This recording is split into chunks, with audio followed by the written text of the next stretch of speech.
This is section 2.5 and 2.2 and 9.1. This is part 2 of that section. We're going to talk about discussing the introduction of the independent and dependent variables. We're going to find the correlation coefficient, and we're going to distinguish between correlation and causation. Now, the correlation coefficient we did not talk about in the first section, where we talked about the strength and direction, and now we're going to actually be able to quantify and put a number to the strength value of the data. How close is your data to a line of best fit? Okay, so we're actually going to be able to do that with the calculator, and we're going to go through and talk about how to do that as well. So correlation is a relationship between two variables. Again, we discussed that already. Okay, the data can be represented in ordered pairs, x and y. All right, the x value, this is important, the x value is the independent variable, or it's the variable that can stand alone. It doesn't depend on something else to figure it out. So your x variable is your independent variable. Your y variable is the dependent variable, or the variable that depends on something else in order to find it. So in other words, a lot of times you'll have to know x in order to figure out y. You won't just be able to figure out y on its own. Okay? The correlation coefficient. The correlation coefficient is a measure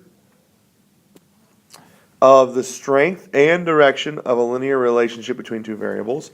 The symbol R represents the correlation coefficient. Okay, so the symbol R.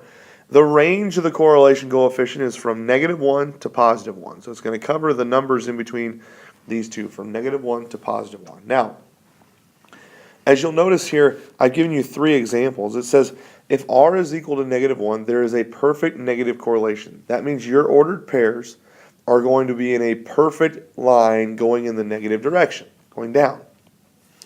If R is close to 0, there's no linear correlation. In other words, the closer R is to 0, there's no correlation. You'll notice these points are spread out. There's no linear pattern to them. If R is equal to +1, there's a perfect positive correlation. You'll notice again, as you look at these ordered pairs, if R is 1, then they're in a perfectly straight line. Okay? So, some kind of guidelines as we look at this here. I'll kind of put this down so that you can write this down in terms of number values. Okay? This goes for both positive and negative values here. Okay? So, from the number 0 to the number 0.3 or 0.30, we consider this to be no correlation.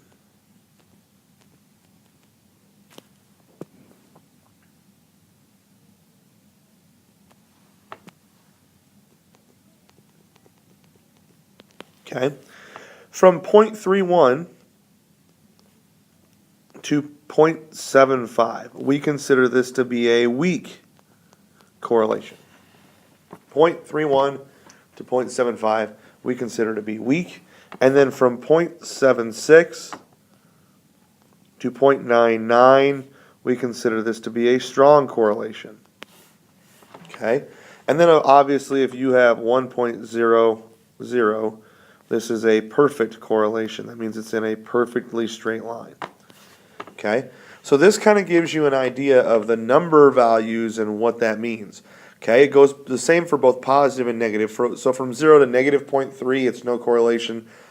-0.31 to -0.75, it's weak. It's the same thing all the way across. Okay.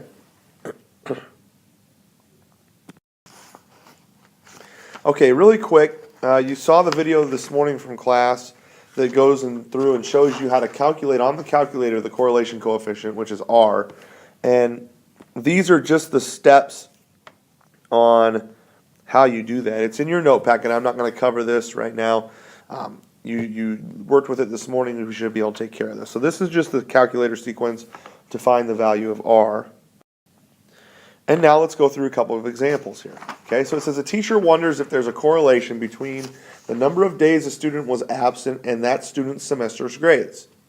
He collected the data for 5 students. So you'll notice here that we have the number of absent days, and that's right here, and the semester's percentage grade is right here. Remember, as we talked about yesterday, the first Usually the top variable is the x variable, the bottom y is the y variable. Okay? So, in this case, the semester percentage grade depends on the number of days you're absent. Okay? And we want to know what is the correlation value of the given data, or what is the value of R. So you would go through, you'd plug this information into your calculator, under the stat key, plug in the data, go to calculate under the stat key, and do a linear regression. Okay, you'd get it down, you'd find that the R value in this case is negative 0.9366. And I've rounded that number a little bit, and that's okay. Usually we'll round it to near, I'll go 4 decimal places usually, nearest 10,000th. Okay, now, from this number, this correlation coefficient of R equals negative 0.9366, I can describe the strength and direction of our data. Okay, now if you remember the list from the previous page, we said from 0.76 to 0.99 is strong. Well, that's in that range. So this is a strong, and what direction is the data going to be going, from left to right? Because it has the negative sign here, this is going to be a strong negative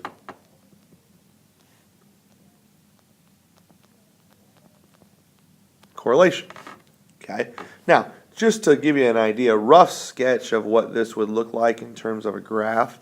Okay, here's your graph, and this would be the absent days.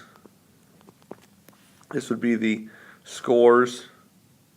And just again, I'm just throwing this out to give you a sketch of what this would look like.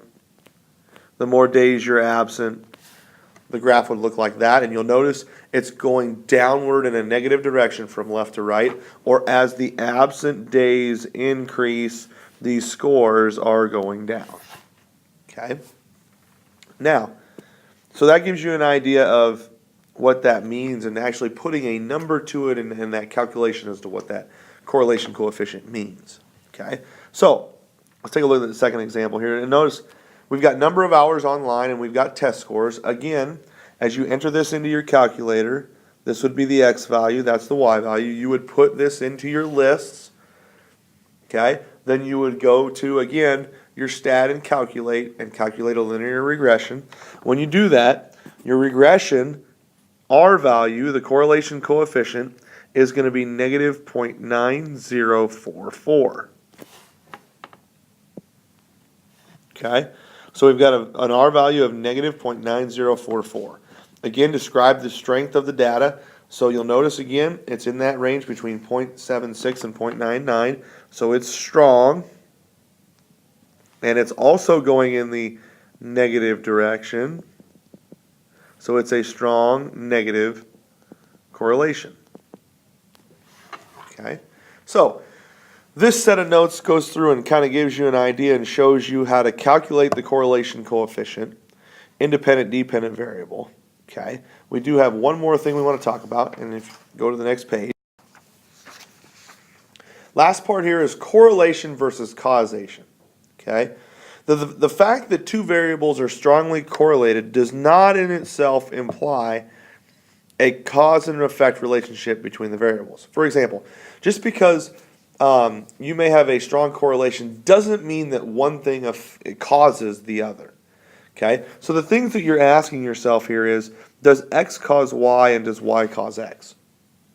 Okay? And there's an example, and this is really not that complicated. It's just using some common sense. Okay? So the example says there's a strong positive correlation between the hand size of a person and how successful this person is in a math class. Does this mean that the bigger your hands are, the better you are in math? So, the question really that they're asking here is, does hand size